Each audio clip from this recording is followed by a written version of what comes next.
Jean, work out with someone how to put together IKEA furniture. Now, with all due respect, you don't need to be a psychologist to do that.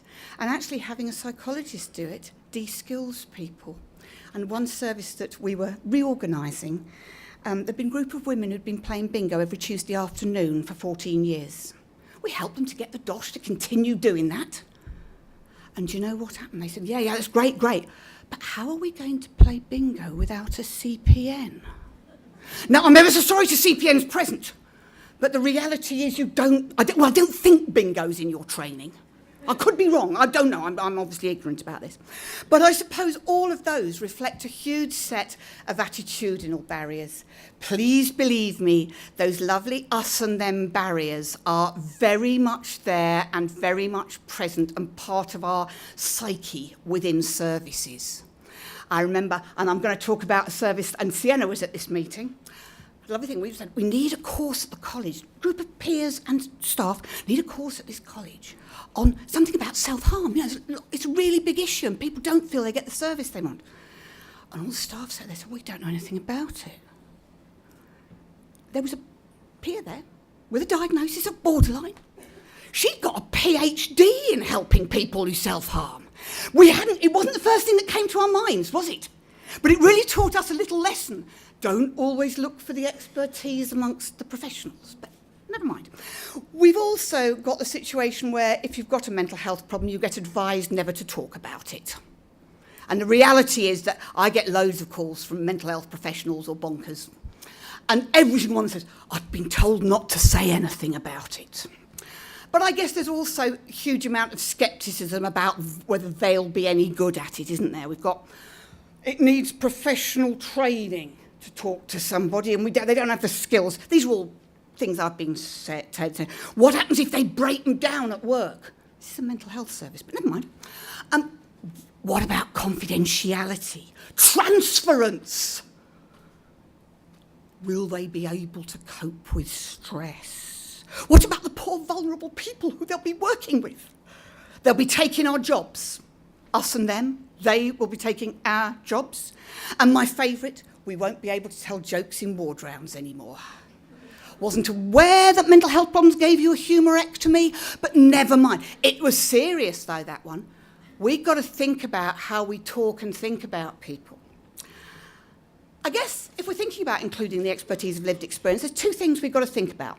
First of all, employing people with mental health problems in existing positions. So making it possible to have a psychiatrist with a mental health condition, a psychologist with a mental health condition. I think we've got to do that. The second thing we've got to do, and what Jean was talking about, was actually creating new roles and new relationships within our services. If we think about, I was daft, you see, the first time I came back from America, it was in 1993, and I'd met all these people. I said, right, we've got to start employing people with mental health problems. There was a lot of, is Rachel really all right? Has she seen a psychiatrist recently? But never mind, we got there. And a number of services have actually actively, since that time, been employing people who have lived experience. It didn't go down well to start off with. The nurses' professional body wrote long articles about how it was lowering the standard of services. And the social workers got very agitated. This was back in '96. They said, what about criminal records? Protecting the vulnerable, it won't be safe. But we got there, and eventually everyone, and then Steve's outfit started having campaigns about it. We made it there. But if you employ a professional with mental health problems, you are still employing a professional. So when you employ me in the NHS, you are employing a clinical psychologist or a director or a whatever.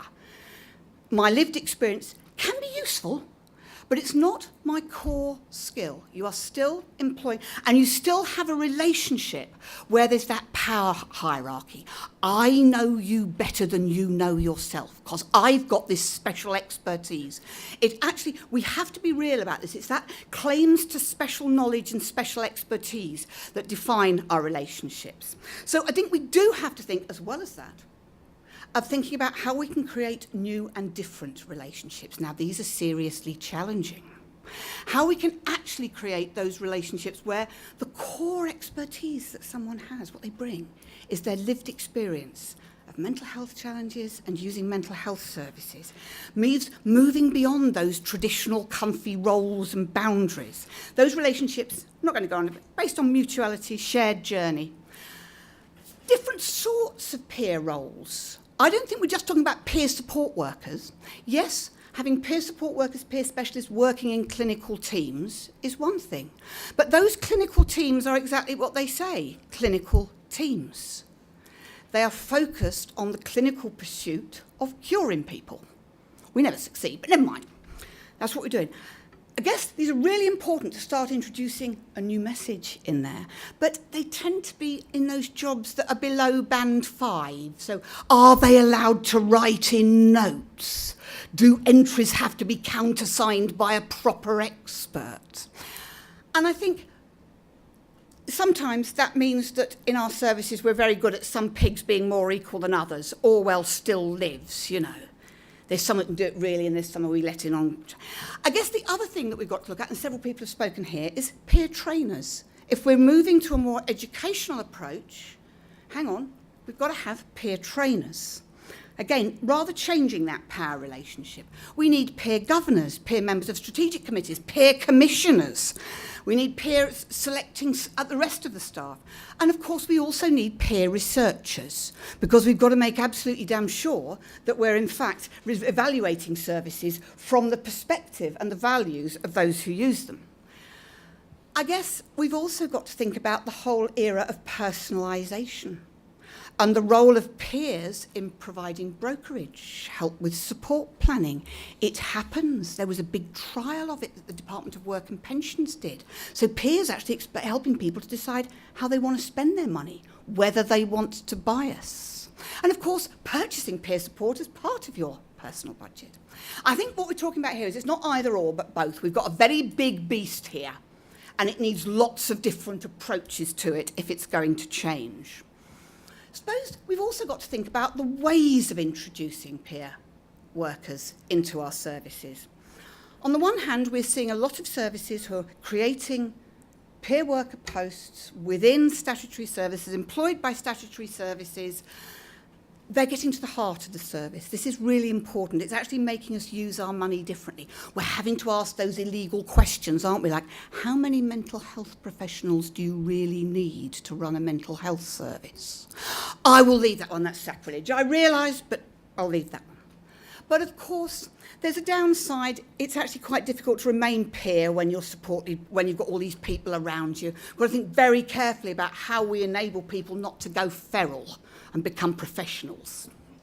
I guess we've also seen peers employed on a sort of casual user involvement rates kind of basis.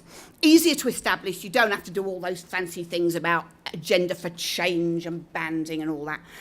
But they're not core, they're peripheral, not getting the same terms and conditions as everybody else. We've then got peers employed by non-statutory peer-led services working into services. Great. People are supervised, employed by peers, but they're not really a core part of services. They still leave that beast pretty intact. And of course, often the terms and conditions aren't quite what we enjoy in the National Health Service. We've then got peers providing support on a volunteer basis. Great. Great, that's lovely. We can probably involve a lot more people, maybe people who don't feel ready to work yet, but again, it's like those Orwellian pigs. Some people's expertise is worth paying for, and some people's isn't. And I actually have found that we've developed this whole cadre of people. I keep talking to people who say, oh yes, I volunteer, but I'm not ready for a paid job. And I say, but you're working 5 days a week. You always turn up. But we've taught this group of people that they aren't quite ready to be paid. I worry about that. It's politics, that, not ethics. I guess the final thing is, actually, we do have to recognise that increasingly whole chunks of our services are getting contracted out, called opening up public services. And I think this is a real opportunity for peer-led services, different models. Again, really important. But do they really challenge the heart of the beast? They provide a really, really useful alternative, but do they challenge the heart of the beast? Training, talked about training. And clearly, we need something that's about training peer workers. You can't just dump someone there and say, go and do it. We wouldn't do it to any other worker. We cannot do it. The NHS, I did the introduction, I said the NHS is a very interesting beast to work for. It has lots of rules that don't seem logical. You know, I as a director had control over £50 without getting it countersigned by the director of finance. We're very good at rules. But we're increasingly discovering this. Julie has done a lot of work developing peer support worker training in this country, but what's become very obvious to all of us is you need some things before that. You've got to have sorted out your own story, your own narrative, who you are, how you got to be there. I think you've got to actually have some idea about what recovery is about, what we mean by recovery. Recovery has lots of... Doctors have been using it for ages to talk about getting rid of symptoms. It's a sort of common myth. Not about recovering from a problem rather than recovering a life. And I think people also have to be actually about planning their own recovery. In the olden days in British services, what you did was stand up and tell a dreadful story. You said, I used to get requests saying, could you find a service user to come and tell people about all the problems they have and how awful it is? And you'd wheel in the service user, they'd tell you about their dreadful experiences, you'd wheel them out and they'd say, oh, isn't that terrible? And you could see the thought bubbles, I don't do things like that. I guess we come from that heritage, so actually thinking about peer expertise in a different way is different. We've then actually been discovering that actually each of these bits needs different kinds of training. So if you want to be a peer trainer, you've got to actually have some training in training. Now, we've actually got a lot of lecturers and teachers and things as well, but it's not everybody. So I think we've got to actually look at how we do some, in a sense, postgraduate training in specific branches of peer work. And of course, most importantly, we've got to prepare existing staff. I'm not going to talk about that bit now because we're doing a workshop on that later, but it's a critical part. You're not just training a new cadre of workers, you're training everybody else to do things differently and use their expertise differently. Of course, there's also the big issue about how the hell do we deliver training? Where do we get it from, Rachel? Well, you can go and buy it off Jean if you want. But I can't help feeling we've got to do a bit of homegrown somewhere. You know, a lot of people dashed off to Jean, they bought it, made you lots of money, I know. And I'm sorry to wreck your business, because he's a businessman. But I think we've got to develop our own homegrown ones. We've got to tailor them to the challenges that people are going to be facing in our strange beast that's called the NHS. I think we've also got to think about how we can provide these as part of a more general educational approach, part of our recovery colleges, actually make these a core part of the way we deliver our services. We're also going to get, whether we like it or not, asked about accreditation. And do you have an accredited qualification? We have to work our ways around that. And we also have to work our ways around the Health Professions Council. I don't think I'm registered with them anymore. So you better watch it. I can't do anything to you anymore. Be careful. I'm not registered. I guess we've also got a whole set of employment issues we've got to resolve, haven't we? How are we going to provide supervision and support? Well, it's all very well getting a psychologist like me to supervise you, but you're not psychologists. You're peer workers. We've got to really think about how we're growing our own peer supervisors. Maybe some of us who've sort of stood in the no man's land between them and us might be useful as an interim measure. But actually, we need to be growing our own peer supervisors, peer workers, etc. I guess we've also got to think, and I'm really keen on this, that we think about employment support as well. We know that actually going back to work if you've been unemployed for a long time is blooming tough. I used to think the hardest thing I'd ever done was my PhD Viva, you know, the oral exam for my PhD. It wasn't. The hardest thing I've ever done is walking back into work after 6 months of being in a psychiatric hospital. And I just think some of those things are really hard. And we've got to think not just about the peer nature of the work, but just actually being back at work. So I think we need to think about that. Then, of course, there's occupational health and CRB. Those of us who've been employing people with mental health conditions for some time have sorted them. But occupational health and CRB checks are going to be raised and wafted as problems. just a tip, work with. When I first started employing people with lived experience, had a chief executive who called him occupational health, and she said, I'm not interested in you telling me who I can and can't employ anymore. I want you want to tell me how I make it possible. And so including people as part of the solution, I think, is really important. Career progression, talked about that breaking down the band 5. There are people who've got round it. Network, think about it. And of course, we've got to actually really take seriously these risks of peer workers going native. And I mean going native, becoming like the rest of us professionals, otherwise there's no point in having them. Or being used to enforce compliance.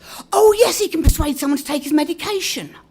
I've heard that like 3 weeks ago. Beware. I guess, though, peer workers are critical to reforming the NHS, making it genuinely support the recovery of those who they serve. But we can't expect peer workers to do it alone. I think we've got to think about this in terms of changing the way our systems work, the context in which we're actually expecting people to work. And I suppose for me that's about changing the relationship between services and the people who they serve. All of us being on tap, not on top. Available to people when they need us, rather than defining their reality and telling them what to do.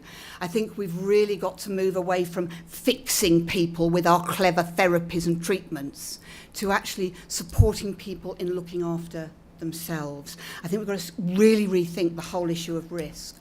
But I think we've also got to think about different relationships with the communities we serve. We've got to actually think about communities recognising their own resources and resourcefulness. Not many of us want to be in mental health services 24 hours a day for the rest of our lives. You know, I've got lots of social networks. Some of them with mad people, some of them with professionals, some of them with idiots who go hill walking in the Welsh Hills or are heavily into knitting calf facet jumpers. We need to be actually thinking about our relationship and recreating communities that can actually accommodate human distress. And I think we've also got to recognise that increasingly it's not just our service. Opening up public services means that there's going to be a lot of providers of services. And we need to really be thinking about how we work in recovery-focused networks, not saving each other, slagging each other off, which is a feature of mental health services. It's actually how we work together to create recovery-focused networks of supports for people. So I'm going to shut up there. You've all had enough of me, and I think I've managed it in time. You have, you've done. There you are, even with the fire.